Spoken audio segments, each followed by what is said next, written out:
Philippines ready to mediate Thailand-Cambodia border conflict.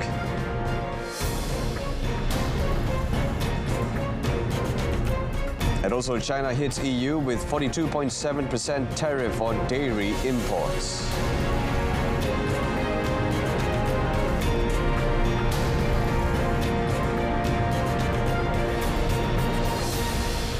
Hello, good afternoon and Salam Malaysia Madani. Thanks for joining us. I'm Brendan Lepore. The Philippines say it is ready to act as a mediator between Cambodia and Thailand once it assumes the ASEAN chairmanship in January 2026.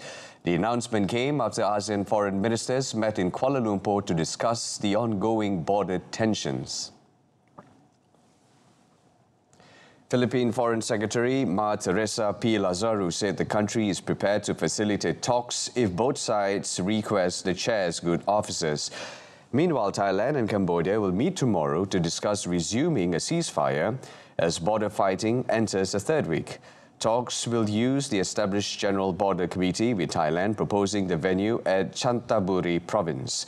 Thailand's Foreign Minister Siasak Phuket Kiao emphasized the talks are a bilateral effort without involvement from the US or China.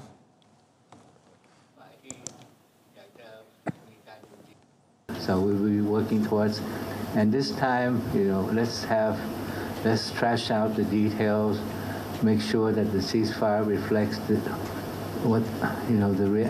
situation on the ground.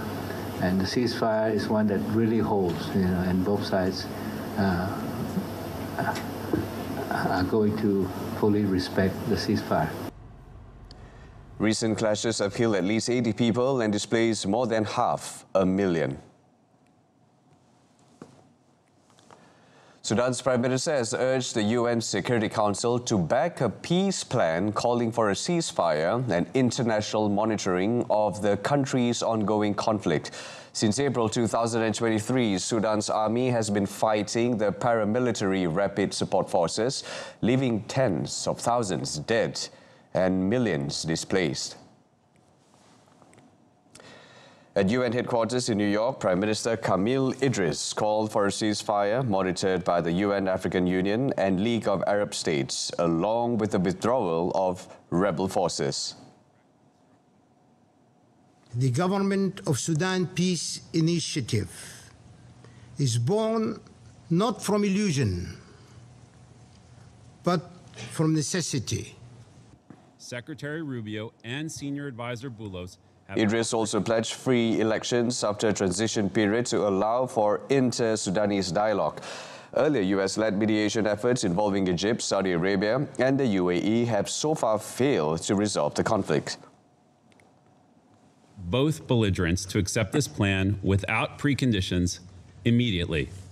We also call on all parties to honor their humanitarian commitments, including refraining from attacking civilians and allowing full, safe, and unhindered humanitarian access throughout the country. Supplying arms to any of the parties prolongs the conflict, and if the weapons are provided to parties in Darfur in the absence of committee approval, is in violation of the UN arms embargo. This needs to stop. At least 2 people have been killed after clashes broke out between the Syrian army and the Kurdish-led Syrian Democratic Forces, SDF, in Aleppo, as a deadline to integrate the SDF into Syria's state institutions looms. A medical source has said that at least 2 civilians were killed and 11 others wounded after SDF forces opened fire on Syrian security force positions near the Shehan and Lemon roundabouts in Aleppo on Monday. The Syrian Civil Defense said 2 of its rescuers were injured after the vehicle they were traveling in was fired upon by the SDF, while 2 children also suffered various injuries due to SDF gunfire. In a statement, Syria's Ministry of Interior reported that 2 security personnel, including a soldier, were also injured. The violence comes as Turkish Foreign Minister Hakan Fidan visited Syria's capital Damascus for talks with Syrian officials on the integration of the SDF into the country's new army ahead of a looming deadline. Syrian President Ahmed al-Shara in December of last year signed a deal in March with the SDF to integrate the group into the country's state institutions. But the details of the integration process were left vague, and the deal's implementation has stalled. US President Donald Trump has announced a new class of heavily armed warships to be named the Trump class. Speaking at his Florida residence, Trump said 2 ships will be built initially, describing them as the most powerful surface warships ever planned by the United States. He said the vessels will carry missiles, advanced guns, and future weapons, including lasers, hypersonic missiles, and nuclear-armed cruise missiles. The ships would be larger than current U.S. destroyers, as Trump pledged to rebuild American shipbuilding and counter China's rapidly expanding navy.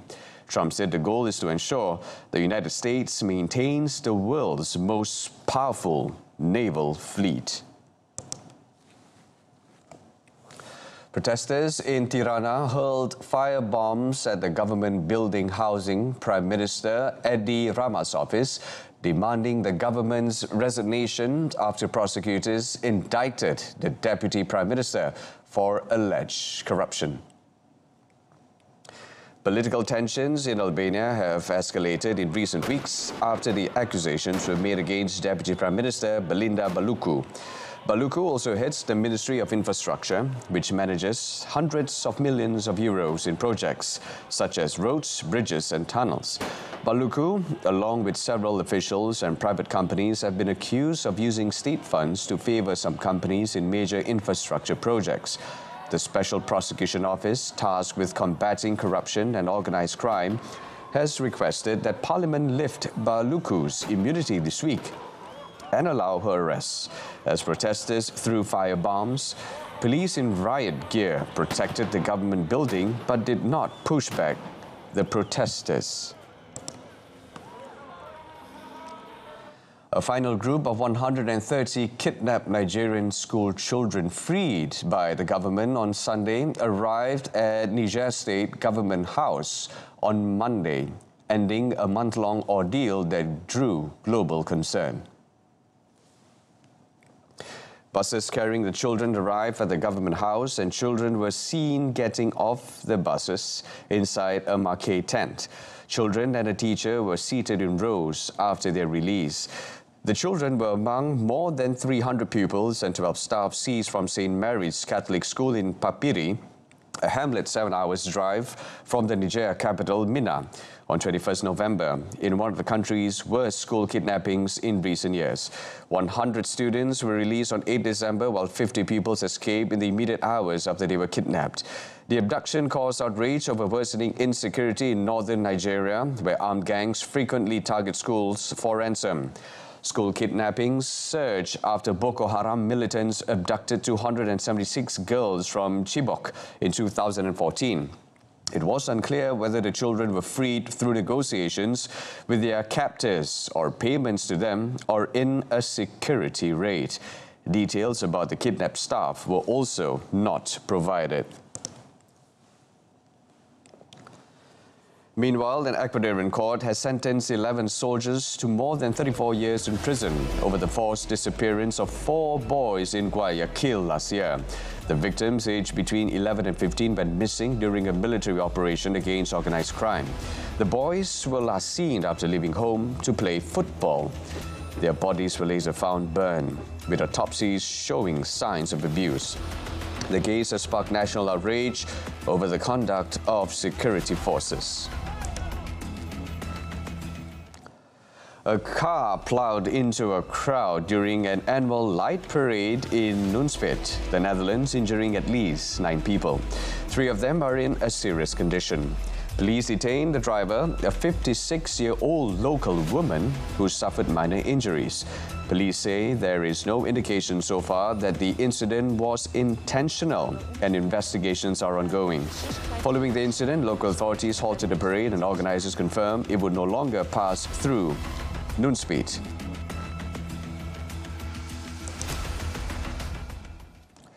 A major incident was declared in Shropshire, United Kingdom, after a sinkhole opened along a canal, leaving several boats stranded.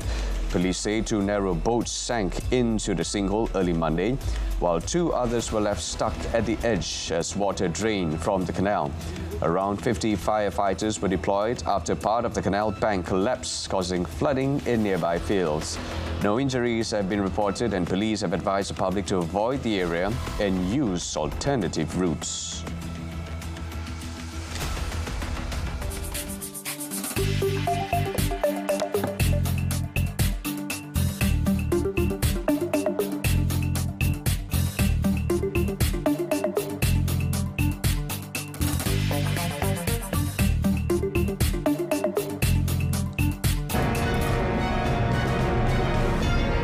And yet to come, Spotify shuts accounts linked to massive music piracy scrapping claim.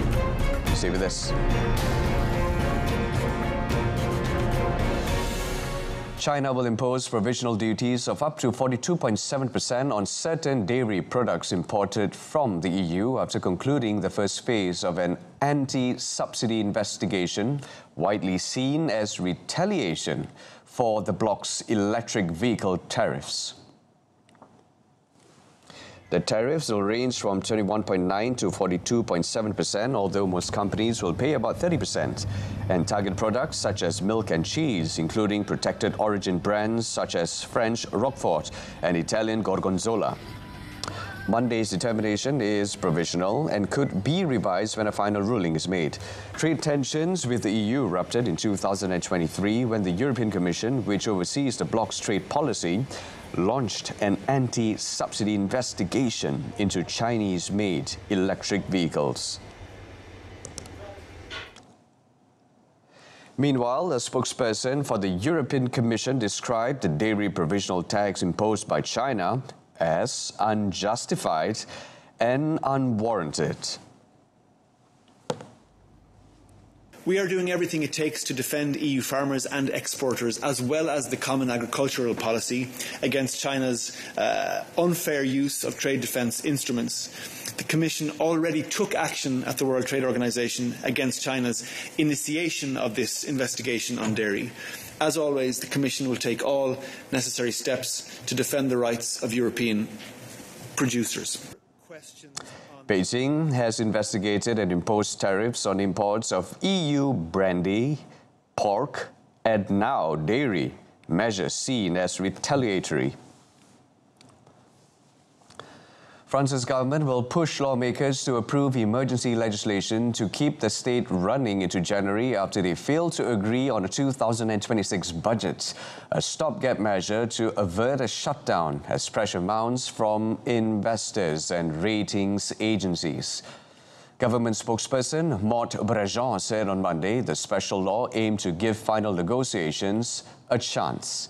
A joint committee of lawmakers from both chambers failed on Friday to hammer out a full 2026 budget bill, forcing French Prime Minister Sébastien Lecornu to seek this stopgap measure to extend spending, tax collection and borrowing into January.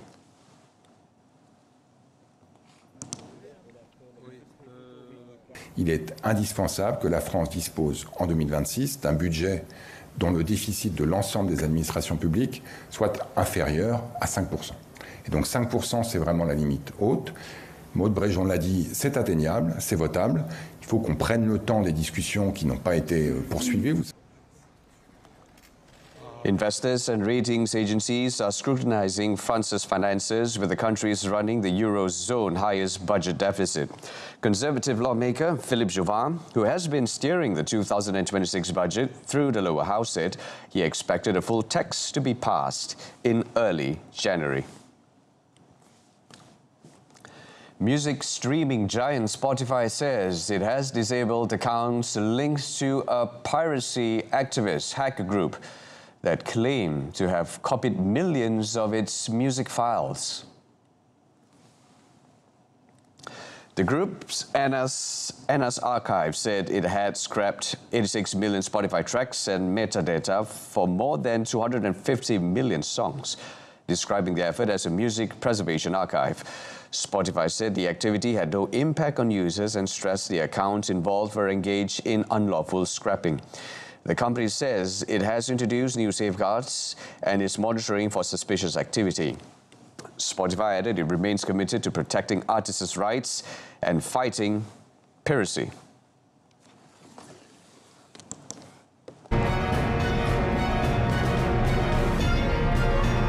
Up next, Al Hilal down Al Sharjah to maintain perfect record. Stay with us.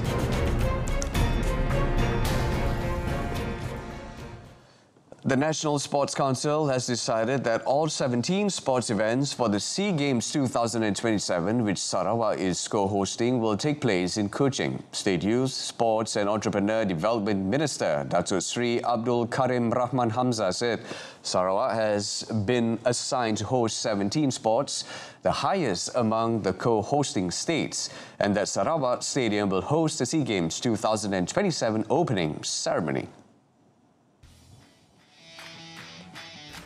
Malaysia will, for the first time, use a four-cluster hosting model to spread the 2027 SEA Games competition venues across Sarawak, Penang, Johor and Kuala Lumpur.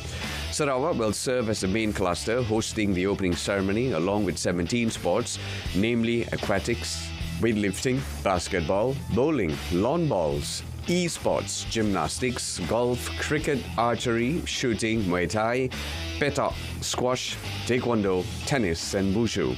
Penang, on the other hand, will organize 6 sports: sepak takraw, snooker and billiards, judo, boxing, table tennis and floorball.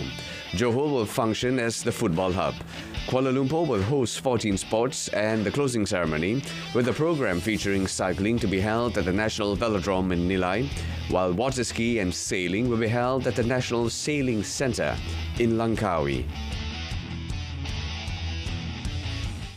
The ranking of the national football squad, Harimau Malaya, has dropped to 121st in the world in the latest rankings released by the International Federation of Association Football, FIFA, on Monday. Based on the update released on Monday, Harimau Malaya accumulated 1,145.9 points, falling 5 spots from their previous position of 116 in the world.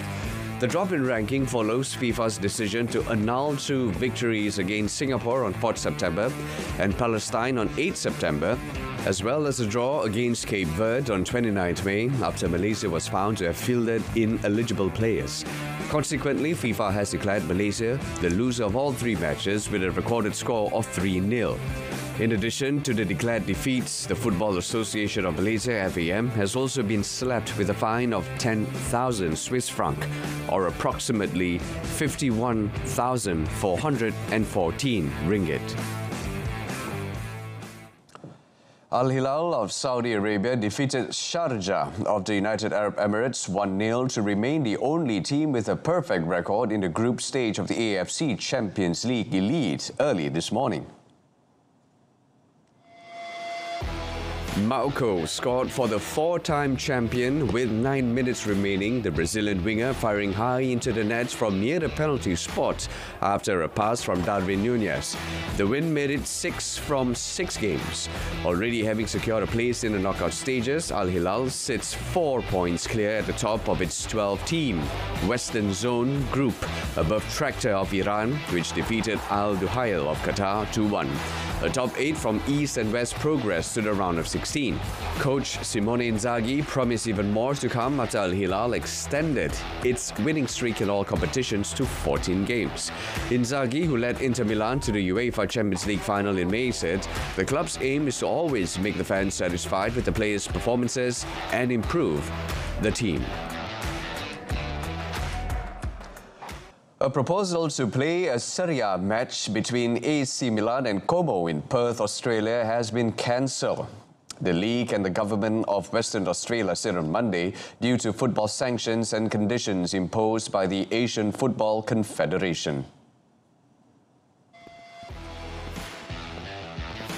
The game was set to become the first major European domestic league fixture to be played outside its home country, but will now not go ahead because of the financial risks and last-minute complications.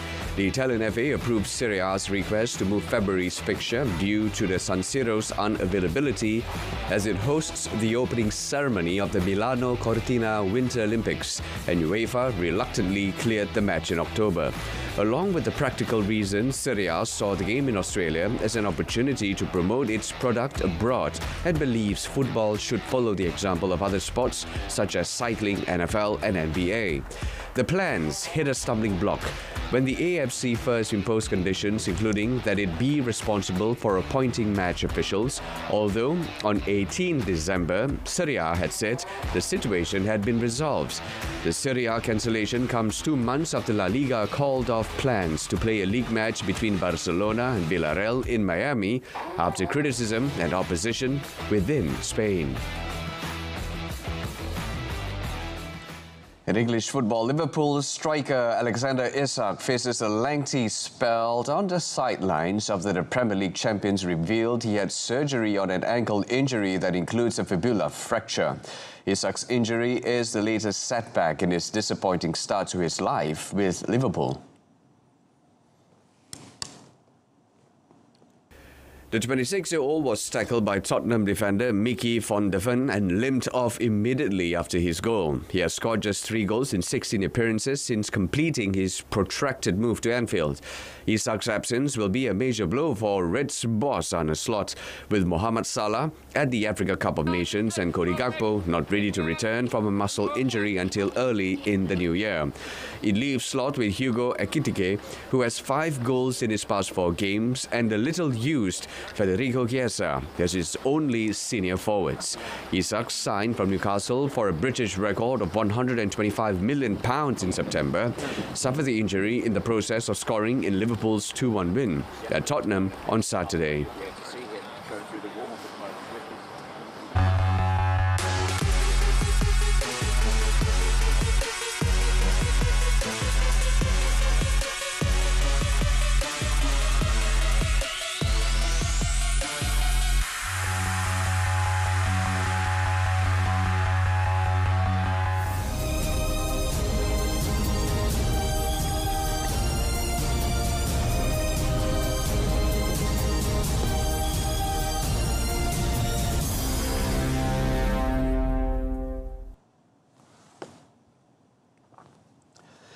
As 2025 nearing its end, numerous stories were covered, whether it's competitions or tragedy in the sporting world. Let's take a look at some of the highlights this year.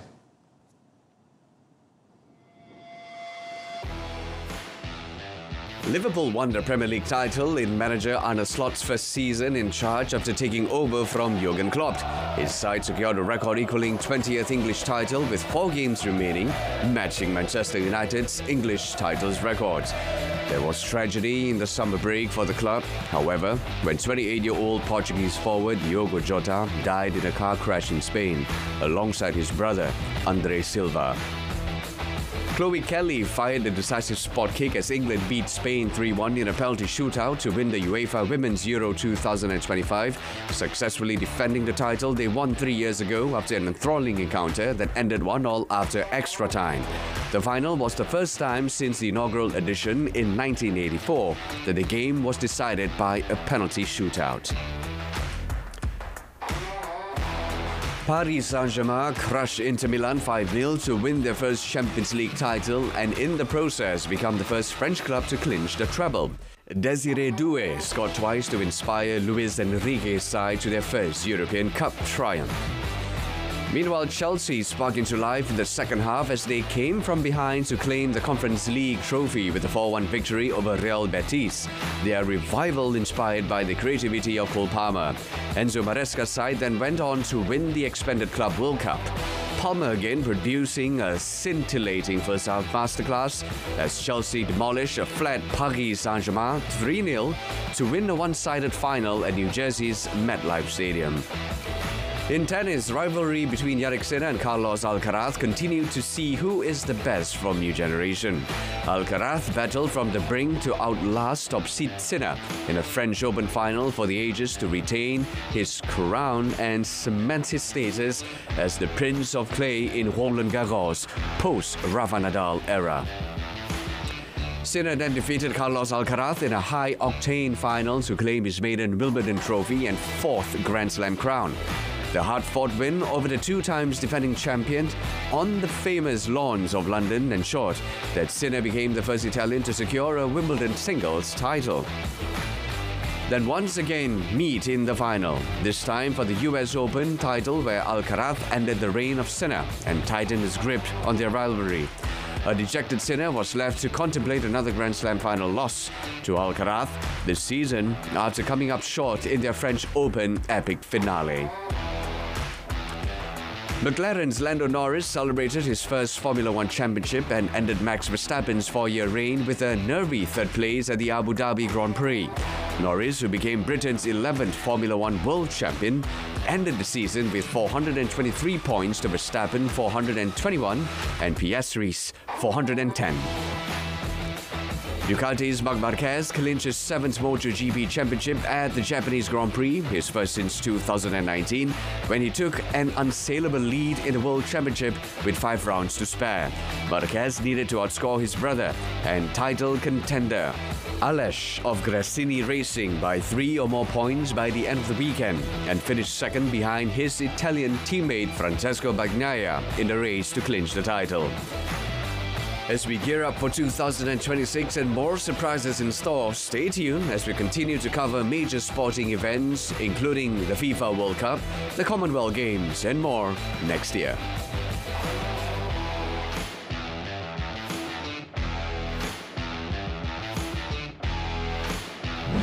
My Card bukan sekadar kad pengenalan, tetapi medium utama yang menghubungkan rakyat dengan pelbagai perkhidmatan kerajaan dan swasta. Banyak insentif kerajaan disalurkan melalui My Card, daripada bantuan kebajikan, kemudahan kesihatan hinggalah pelbagai program rakyat. Inilah keistimewaan yang dimiliki oleh setiap warga negara Malaysia. Sila periksa keadaan My Card anda. Sekiranya chip rosak, hilang atau My Card sudah uzur, segera lakukan penggantian di Jabatan Pendaftaran Negara agar hak dan kemudahan anda sentiasa terjamin. Inilah komitmen madani. Dengan dokumen identiti yang sah, moden dan diyakini, rakyat disantuni sebaiknya. My Card, identiti anda, kebanggaan negara.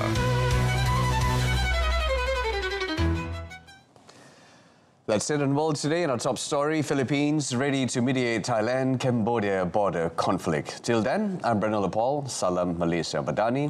Thank you for tuning in and take care.